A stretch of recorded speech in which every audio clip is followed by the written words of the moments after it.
It's time for this week's episode of Brandon Sports Talk, featuring in-depth interviews from those who are trending in the world of athletics. And now, here's the host of Brandon Sports Talk, Brandon Pate.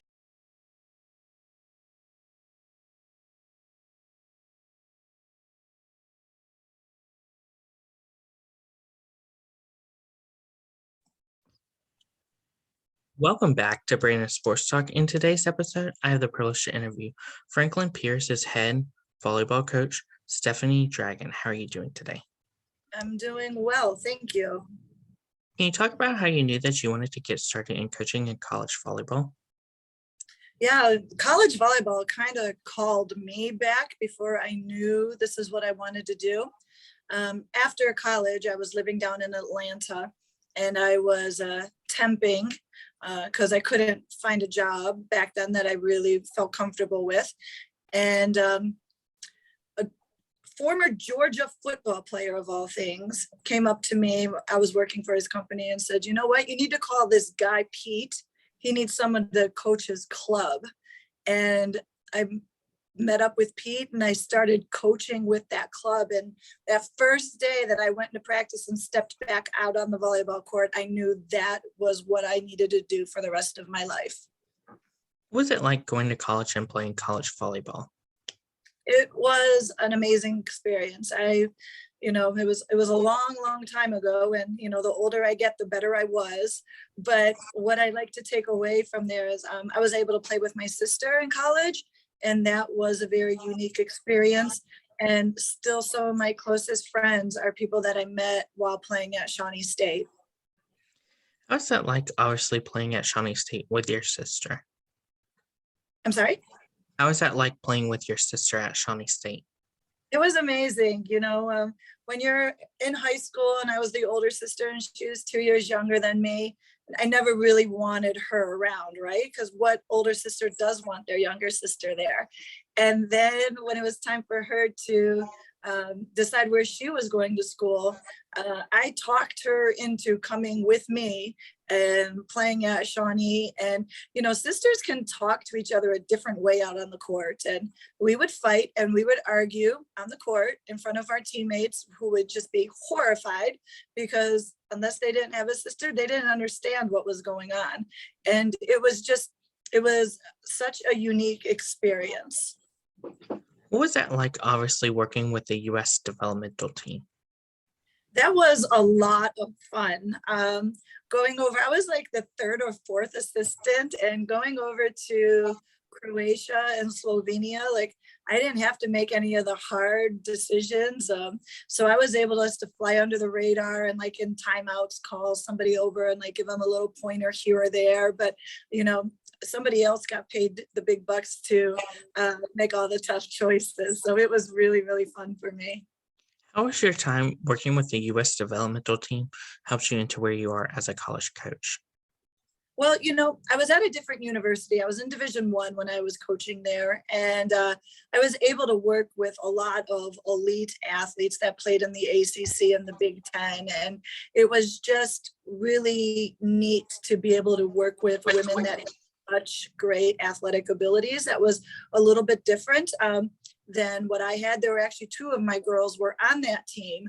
And in comparison, they were not like as polished, we'll say, as some of the other kids were, but they held their own and it was really, really nice. What was your time like working at Western Carolina as the head coach?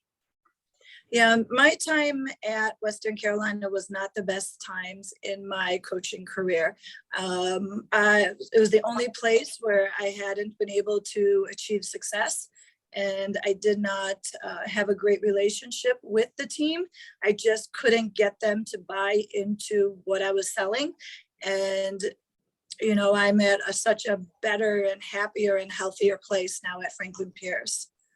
What was it like leaving Western Carolina to go to Ridge? It was, the geography is quite similar. I'm up in the mountains. Cullowhee was in the mountains. They're both very rural areas. The size of the schools are completely different, but volleyball was still volleyball. And so to move here, it was a very easy transition. What was that like getting the job at Frank Peace after obviously your time at Western Carolina wasn't good? Yeah, I was really, really excited. And, as in coaching, when you don't win, you get fired. And that's what happened at Western Carolina. And for somebody else to validate my skills and my life experiences made me just so happy to come here and to give them all that I possibly had. Can you talk about, of course, the 2011 season and what that was like for you? That was my part of my first recruiting class that is still so special to my heart. And they were able to achieve a lot of success really quickly. I'm still in contact with them now. It blows my mind that they're in their 30s. And it was just a great experience. And to be able to win at that high of a level when we were underfunded towards the bottom of the conference. And it was just really, really special what that group of women was able to accomplish. Of course, after the 2011 season, what was that like to receive the hardware and obviously know that your hard work paid off? Yeah, well, awards are nice, but I was more happy that my girls were getting acknowledged. Lauren Miller had a wonderful season, and she was able to get acknowledged with Libero of the Year and with the COSIDA East Region Libero of the Year. Tasha Ray, she received some awards, and a couple of the others that should have didn't, but it was really, really nice to see them get that external reward from my peers. What was the 2013 season like of obviously going to the championship after obviously being out of it for so many years? Yeah, it was firsts here. When we went to the NCAAs, it was the first time this program had been to the tournament. It was the first time as a coach I had been to a tournament. When I was at center and all of the success that we achieved, the bracket was only at 32. So it was a lot harder to get into the NCAA tournament Division III back then. And to experience here, and I think it was maybe even my 16th or 17th year as a coach, that was a long grind to be able to get into the NCAA tournament for a first time. What was that season like in 2013?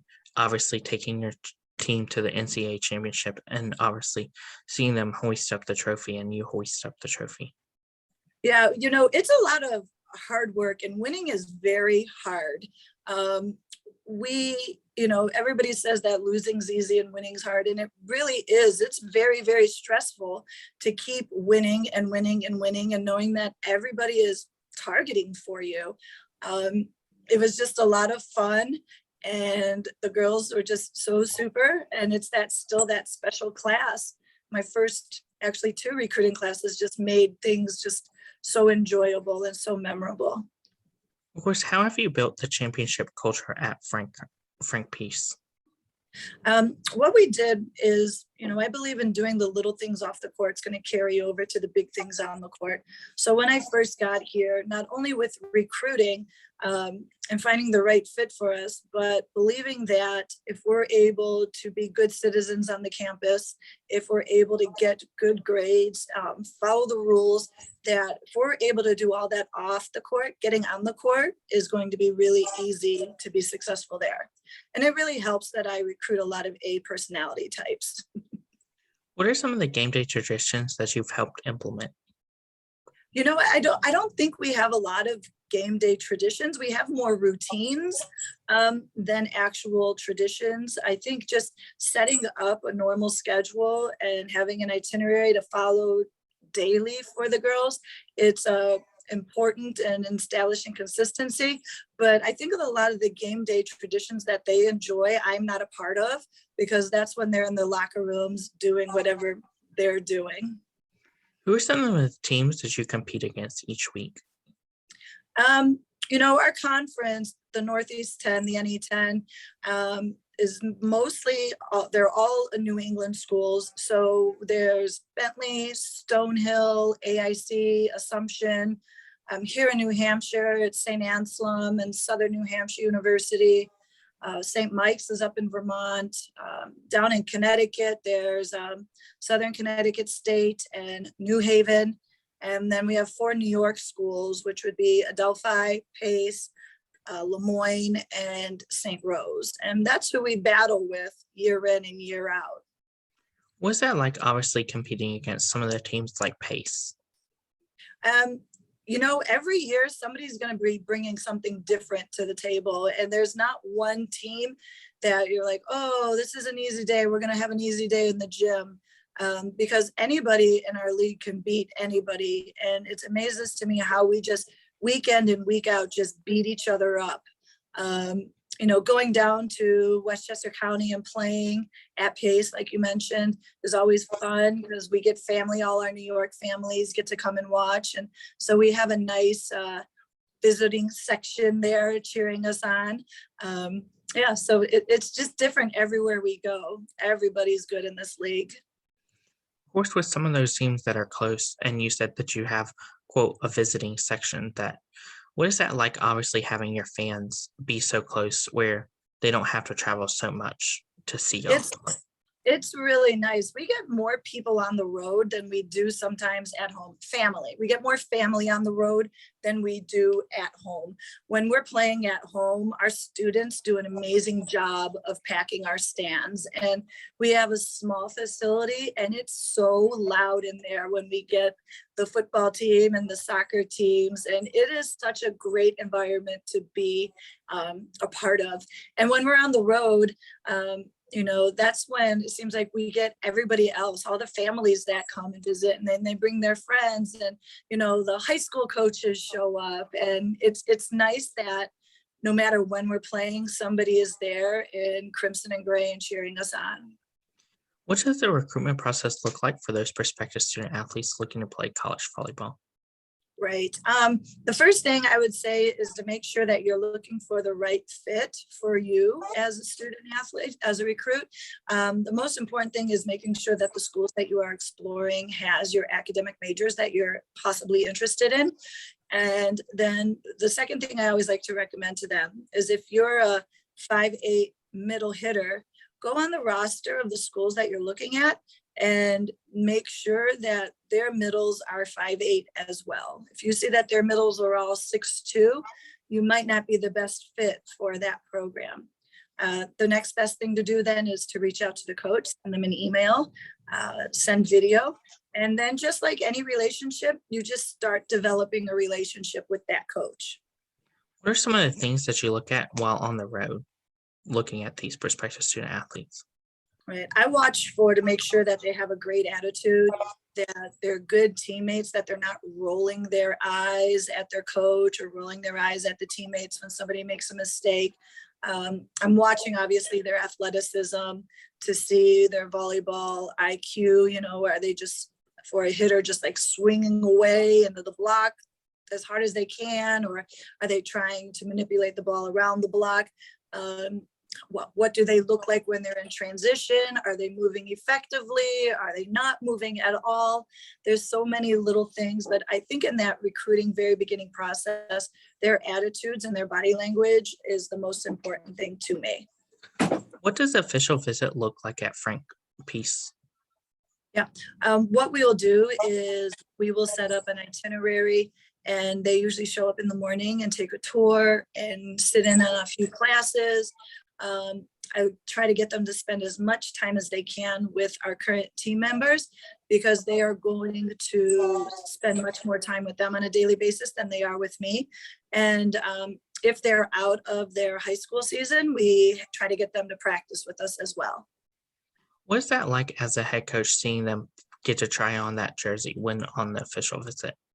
Oh, well, that's one thing we don't do with recruits, and maybe I should start doing that, and then get that picture taken. But that's not something right now that I do with them. But I do it in my mind and insert them in lineups all the time. Of course, what is that like as a coach to, in your mind, obviously see if they feel at home in the jersey and feel at home in the lineup? Yeah, fit is really important. It's the most important part of trying to find a recruit. It's either they fit with us and we have to fit with them. And when they're out there with the team, like I know if they fit in with us or if they don't fit in with us. It's really easy to tell when someone does not fit in with us. What advice would you have those high school athletes looking to become a college volleyball player? Reach out to the coach, just get in communication, start that contact. And if that's the school that you really want to go to, be as aggressive as you can with that communication. What advice would you give those college volleyball players looking to go to the next level, whether it's Athletes Unlimited, international volleyball, or even U.S. volleyball? Right. It's really hard for someone to leave college and go and play professionally. With the U.S. not having a professional league to play in, or a very small league that we are actually trying to get off the ground, going internationally and playing professionally is very, very hard, because not only then are you competing with other U.S. athletes, but now you're competing with athletes all over the world that are trying to go into Europe or to Russia or Brazil and play. There's only the really elite get to play professionally volleyball. What advice would you give future college head coaches looking to get started in coaching in college volleyball? Yeah, you have to serve your time. You have to get the low paying job and do all the dirty work to gain experience. And then once you have that experience, going out and being able to apply all over the country. The worst thing that I see young women and men do is lock themselves into a small geographic area that they're only going to stay in that area, and all the jobs aren't in that area and they may not be paying what they want. So keep an open mind.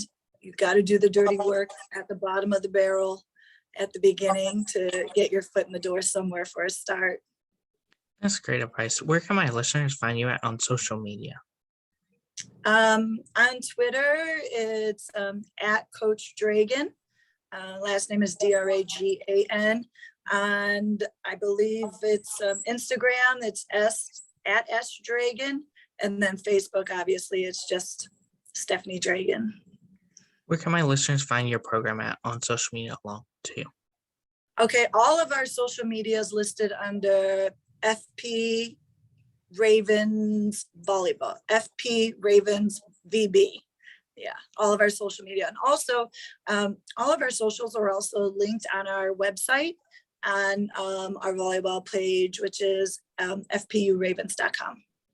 Thank you again, Coach Stephaine Dragan, for your interview, and best of luck in your future with Frank and Pierce. Thank you so much. You can find Brandon Sports Talk on Facebook at Brandon Sports Talk, Instagram at Brandon Sports Talk, Twitter at Talk_Win. You can find me on YouTube at Brandon Sports Talk. Don't forget to like, comment, and subscribe. Thank you again, Coach Stephaine Dragan, for your interview, and best of luck in your future. Thank you so much. You've been watching Brandon Sports Talk. Please feel free to like, share, and subscribe to Brandon Sports Talk on social media and on YouTube.